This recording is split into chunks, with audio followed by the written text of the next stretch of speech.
What is up, Finn fans? So, about to head into work. So, I'm recording this before I get into work because as I wake up, as I'm making my way to work, news breaks that the Miami Dolphins are not going to pick up the option for Daniel Kilgore, our center. Essentially, he had an option in his contract where the Dolphins can, get him and continue having him for the 2020 season. It's the same thing with Rashad Jones. A lot of you guys were asking me yesterday, with Rashad Jones, why did they wait till now? Could they have saved more money doing a June 1st cut? Because again, they've only saved, I think they saved about altogether $8 million, give or take. And no, because with a lot of these contracts, when it comes to the new year, as soon as the new year starts, if the player is on the team for the new year, they get some type of bonus, they get some type of contract extend, like some type of money for being on the team in the new year. So for some of these players, it's better to cut them even before the deadline or before a certain date, so they save as much money as possible. So again, this is going to be a short video, probably about 5 minutes, but the Miami Dolphins are not picking up the option for Daniel Kilgore. If you watch my cut resign video, I kind of saw this coming. I kind of predicted this coming. He didn't play bad.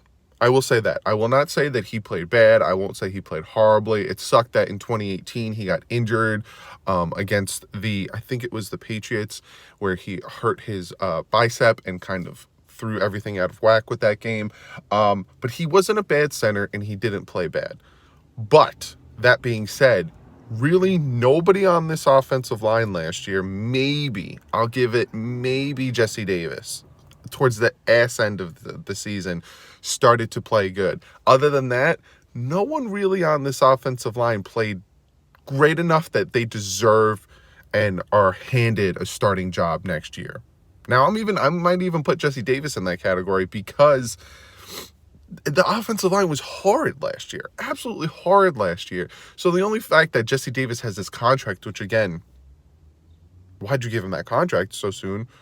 We could still have him under contract for this season and not be paying him a ridiculous amount, and even potentially cutting him and doing a whole new offensive line, which I personally would do. This offensive line needs to be completely redone, completely restructured. So with that being said, the Miami Dolphins aren't going to pick up Daniel Kilgore's option, and they're going to be either drafting a new center, Cushenberry, maybe in the second, third. There's a lot of guys in the second round, maybe possibly that third round pick that they could pick up to take place at center. There's a lot of guard/centers in the draft that they could pick up. You guys know me. I put my video out, I think, last week. McGovern, Denver Broncos, I'd probably bring him in, have him replace him at the center position. And then I said Thuney, and then I said Glasgow.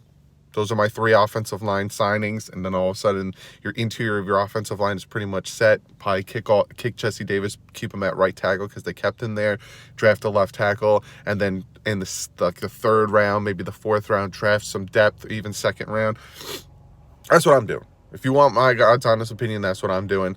But the dominoes are starting to fall, fellas. Monday, Tuesday is the tampering period.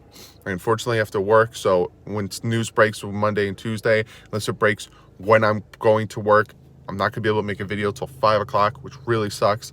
But Wednesday, I'm going to be available all day. So when the signing becomes official, you'll get breaking news from me ASAP. But dominoes are starting to fall. And next, Albert Wilson.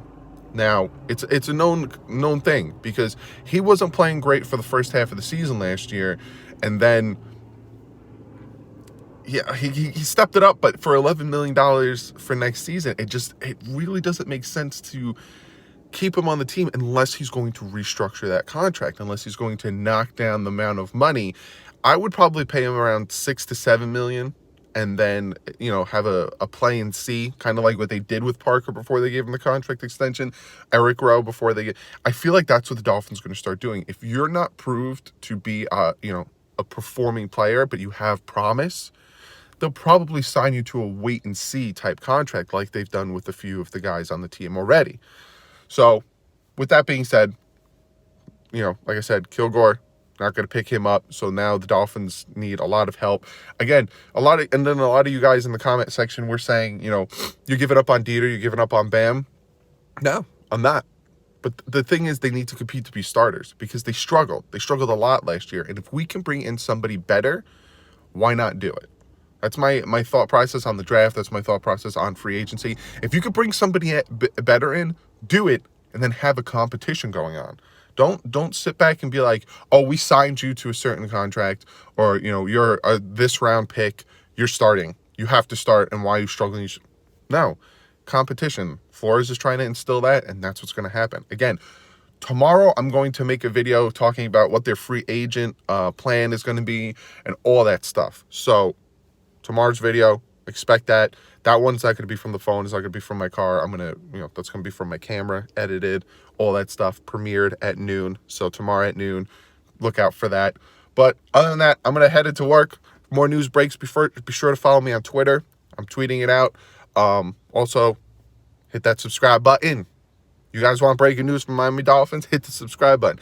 If NFL news happens, hit the subscribe button. A lot of things are going to happen. Be sure to give this video a thumbs up.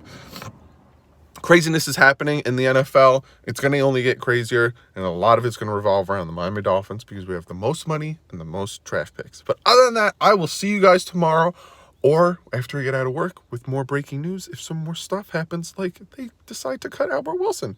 But again, all of this isn't official until Wednesday at 4 o'clock. But other than that, I will see you guys either tomorrow or later today. But like usual, stay classy. Fins up.